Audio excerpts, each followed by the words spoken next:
one is just a quick one. So this is already the second step. Now that we have located our literature where we can get our credible information, we can now go into reviewing the literature.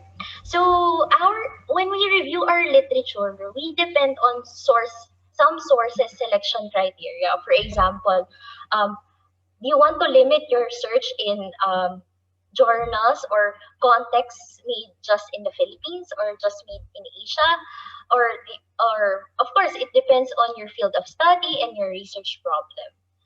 So what can you consider? So when you're searching for when you're looking into your papers, look for your keywords, and like what I said, of course, if your study is not historical, you need up to date information. You need to consider the time frame, and then like what I said, it should be limited to specific contexts. For example, countries, certain fields. If, for example, if you're in communication research, are you more on cybernetics or phenomenology? So, ganun po yung ating i-consider. And then, this snowballing, I always do this one. So, you look at the more relevant literature review of literature. For example, you found the literature that is best for your field of, for your literature review. And then what I'm going to do is look at the sources of information dun po sa kanyang references. And then, ifa-follow ko po yung mga cite ng author dun po sa aking pinaka-relevant literature. So that is what you call a snowballing. So that's why referencing is important, because you need to show your readers the right information so that they can go to that specific literature that you cited. So that is snowballing. So dun po sa ating literature review, mostly what we review are methodologies, theories, relevance for real-world application, and of course, conceptual models. Yan. So what we do in patent prosecution to determine how we can contribute to a field is, for example, I have a proposed research here in the second column, and then I look at technologies that are closest. So, usually we look at 3 prior arts, pero dito po, ginawa ko na lang pong dalawa. So, I look, for example, ito po, technical feature po ito ng mga cell phones. So, my proposed research would have fingerprint sensor, wireless charging. It won't have a crystal clear display, but it would have plenty of storage space. Yan po yung propose ko. And then I would go search into literature, into prior art. Then I found out that the closest to prior arts would have these technical features.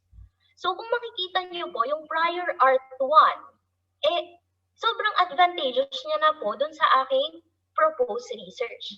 So what I'm going to do is go beyond that prior art 1 so that I could be able to contribute to that field of study or knowledge, so that yung aking pong proposed research or proposed technology would have an advantage over what is already existing. So, ganun din po ang ginagawa natin sa ating pong literature. So, kung hindi naman po technology yung gagawin natin, this is a practice that we do among my students in research. So, what we do is compare 3 researches depending on their scope, their research problems addressed, their data collection method, data analysis method, and major discoveries and results. So we don't review each research alone. We review researches side by side. So we see, para makita po din kung ano na po ba ang mga research problems na lagi nilang ina-address. Baka dapat hindi na ako doon. So lagi ba silang sa Mindanao nagko-conduct ng study nila? Baka dapat hindi na po sa Mindanao. So I know how you that you all get me in this logic. So ganun po yung ating pag-a-analyze ng ating pong literature. So in your methodologies, when you consider your methodologies that you're going to study, ang gagawin nyo naman po, ang main output nyo po sa inyong review of literature, baka naman po walang weakness, pero usually, because we want to contribute to that field of study, maybe there is a certain weakness. So, as an expert in your field, you may be able to, your output could be your your critical analysis on the weaknesses of a certain method. You can also review the dominant method used and therefore deviate from these dominant methods. Baka sobrang aral na po yung mga methodologies na to. Why don't we look at other alternatives?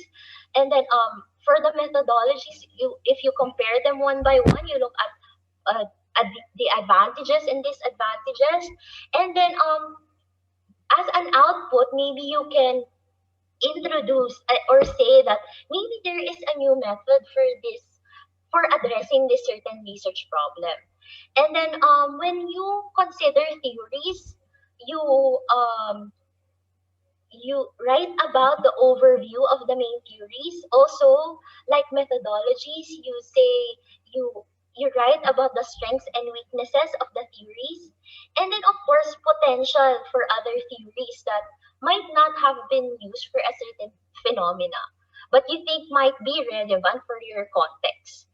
And for of course for your research agenda, when you consider the research agenda of different research projects or journal articles, what you're going to look about or your main output in your literature review would be what are the gaps in literature and what could be avenues for future research. So as you can see here, your literature review is not just a list of the literature that is related to your field of study, but at the end of your literature review, you should be able to determine how your research extends, builds upon, and departs from previous research. So, ano po, yung pong, para po makapag-contribute po tayo sa field of study na ito sa ating pong profession, kailangan po nating mag-contribute ng new knowledge. Or if, for example, if you're into technologies, kailangan po nating mag-contribute na something that is novel or inventive. So now, when you write the literature review, it's just like what I tell my students, alam ko po naman na alam nyo na to, it's not a series of concepts. They should be a cohesive essay na para po may story. Kaya po, magsisimula po tayo, for example, the introduction, and in the introduction, you would say your thesis statement, and of course, the objectives of your literature review. And then it's from general to specific. So, literature review is about engaging the body of literature. So, in your study, look at general concepts, okay, and then compare, contrast, and synthesize the literature that you are reviewing. As a writer, you make arguments, and in these arguments, dun po sa ating table na tiningnan kanina, for example, when you look at the research gaps or further opportunities for research or further methodologies that you can use, you are showing that you are ready to contribute to the literature itself. For writing the literature review, like what I said, it's logical. Since it's ito po, first nag-a-apply siya sa, kunwari po may undergraduate studies tayo, you put it into sections or themes or subtopics. But then, of course, if you're going to write a journal article, medyo brief lang po itong ating literature review. So, it's more on logical, straight to the point. And then, since maliit lang po yung space for literature review sa mga journal articles, you prioritize analysis over description. So, hindi na po tayo merely, this is what the researchers say. It's more on our personal analysis of literature. So, what you can do as first step, kung medyo nakalimutan na po natin yung pagsusulat ng literature review, use linguistic markers when you make logical connections. This author says this, but however, this is what the other said, and then indicate supporting evidence. So this substantiates the claim that, or this supports the claim that. So you're showing that you're more on evaluating the literature rather than explaining what is inside a certain literature. So now we go into plagiarism, because sometimes when we go to literature, it's the information is sometimes overwhelming, and you see that oh, this one is, the author says this the best. So parang pag minsan po na-overwhelm po tayo na sobrang importante po ng isang literature na ito, na sometimes we copy paste the whole thing. So in our experiences in subjecting researches into software, you will see how critical the softwares are.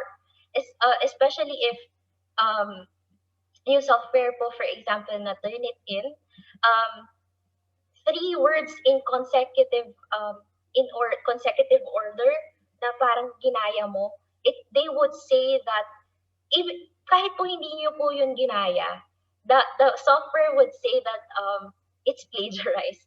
So as academics, we need to more to try to avoid committing even accidental plagiarism. So when we say plagiarism, it's just getting the idea of someone or or a group of words, and then labeling it as your own work. When we say labeling it as your own work, it might happen that you're unable to credit that person. Eh, syempre, ikaw po yung author. Of course, you label it as your own work.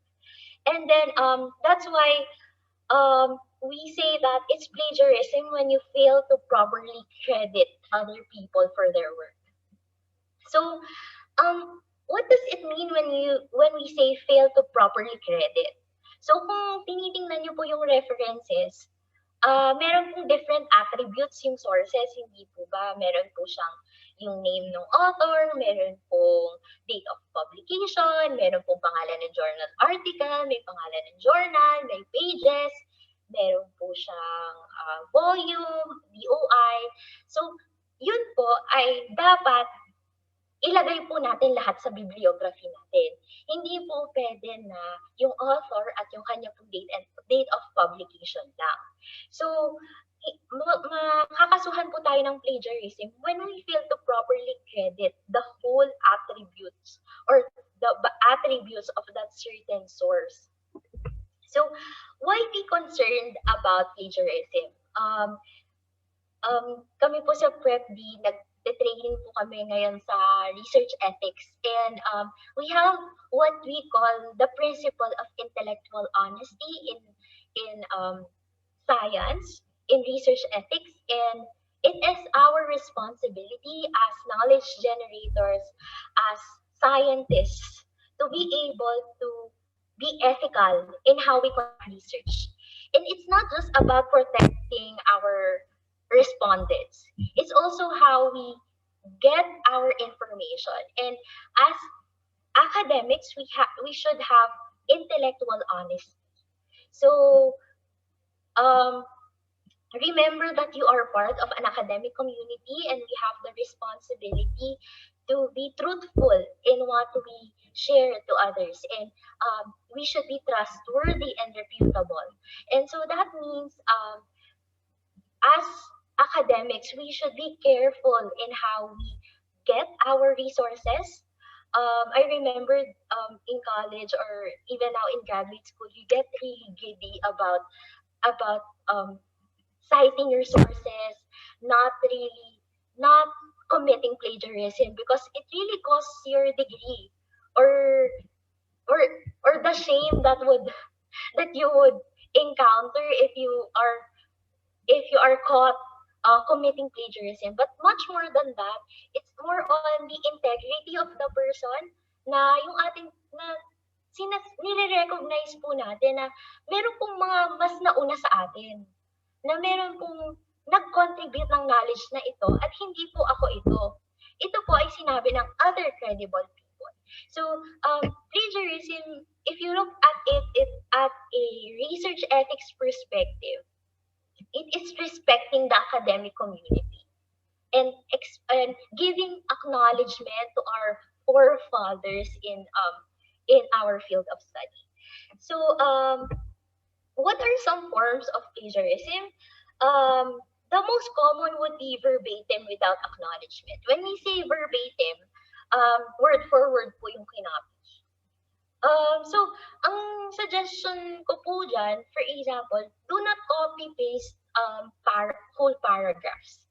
Ang i-copy nyo lang po ay mga terms or phrases, and then you would still credit these authors. So you copy the idea, not the whole thing. But then, even if you copy the idea, which is paraphrasing, you also acknowledge them. So what are other forms of plagiarism? It would be paraphrasing without acknowledgement. It is the idea of another person, and then you say that it's yours. So we still need to acknowledge other people's ideas. And then like what I told you, inaccurate citation, pag hindi po kompleto yung ating bibliography. For example po, sa APA style, pag direct quote po, kailangan po nating lagay din yung page or paragraph number doon po sa ating pong in-text citation. So, inaccurate citation, failure to acknowledge assistance. If you are, for example, a DOST scholar, or other scholar, for example, scholar of SLSU, in your conference presentations, in your publications, you should acknowledge SLSU or other donors who helped you in your research. So you should not set aside acknowledging them because of their financial assistance. Auto-plagiarism is, when we say auto, that means self. So you cannot, for example, if you have a journal article, you're going to pass in this certain journal. It is with the same content, same title, same methodology. You cannot pass that to another journal article. Isa pa pong journal publication. So, yan po ay auto-plagiarism or self-plagiarism. So, dapat po magkaiba. At kahit po sa mga conferences, dapat po, pag in the process of publication po yung inyong pong journal article, hindi nyo po siya pwedeng i-present in another conference. So, the same thing in patents. Lalo na po siya sa mga patents. I think it's more critical in patents because sa patents po, pag nag-public disclosure na po kayo ng technology nyo, ang hirap na po kunan ng patent application. So within that year, I need to apply that patent because may public disclosure na po. So ganun po yung mga consequences ng plagiarism. So is plagiarism a crime? It depends on how we define crime, but of course in the university it's a crime because it's academic dishonesty. But then if we're going to look at the Philippine law, technically it's not a crime. You will not die, or you will not be prosecuted because of plagiarism. But then if it is copyright infringement, pag yung pong plagiarism nyo po ay kinategorize po nila ng copyright infringement, it would be a crime under Intellectual Property Code of the Philippines, Cybercrime Prevention Act. So especially if, for example, may copyright application po ang mga ito, tapos po pinilagiarize nyo, mas madali pong isu kayo for saying that you have committed copyright infringement. And it's not hindi po siya parang it's just paying a fine. I think you also need to go to jail a year, 6 months to a year, and then pay 500,000 pesos. So, ganun po yung ating po copyright infringement. So, what you can do is paraphrase using the relevant ideas of another and using your own words. But what I told you before, it's you still need to acknowledge um, other the authors, even though you paraphrase the idea. So I'm going to show you some examples of what is paraphrase and what is plagiarized. So I'm going to show this to you because when we do our originality evaluation, para magtataka po yung mga ibang tao, bakit ito three words lang naman siya or 4 words or 5 words lang naman siya? Bakit plagiarize na agad? So, we got this because of our experience in originality examination. So this is an example of an original work and then a paraphrase information. So let me read it to you. So the original says, like drought, excess rainfall and flooding can also contribute to epidemics of the waterborne infectious diseases. In this case, due to poor sanitation resulting from runoff from overwhelmed sewage lines or the contamination of water by livestock. So as you can see here, the paraphrase would be this one. The author still cited the source, which is Schumann. Okay, when there is an overabundance of rainfall, two situations can occur. Sewers can overflow, water can become polluted by the presence of livestock, both of which can lead to outbreaks of waterborne diseases. If we're going to analyze the paraphrase work, you can see that first, the keywords were transformed into synonyms. For example, waterborne infectious diseases, so outbreaks of waterborne diseases, and then yung water become polluted, ito po ay kinuha dito sa sewage, the contamination of water by livestock. And then it is turned, the structure of the statement was rearranged. Diba po? Dito po, when there is an overabundance of rainfall, there is excess rainfall. So dito po nagkaroon po ng mga rearrangement of the statements or structures. So kaya po sinasabi natin na ito pong statement na ito ay paraphrased. On this one, our software recognized this as plagiarized because it used certain items that are verbatim. So dito po, because of their unique perspective, Americans fear globalization less than anyone else. When Americans do think about globalization, they think of the global economy as an enlarged version of the American economy. So dito po, ito po plagiarized work. Americans fear globalization less than people from other countries. And as a consequence, spend less time thinking about it. Indeed, Americans see globalization as an enlarged version of their own economy. So dito po, ginamit niya yung fear globalization less. They think about thinking about it and as an enlarged version of their own economy. So, hindi lang po, konti lang po yung kanyang binago, pero po, same structure pa din po. What you can do to paraphrase this certain statement would be change the synonyms. For example, di ba po, dito po ay enlarged version of the American economy.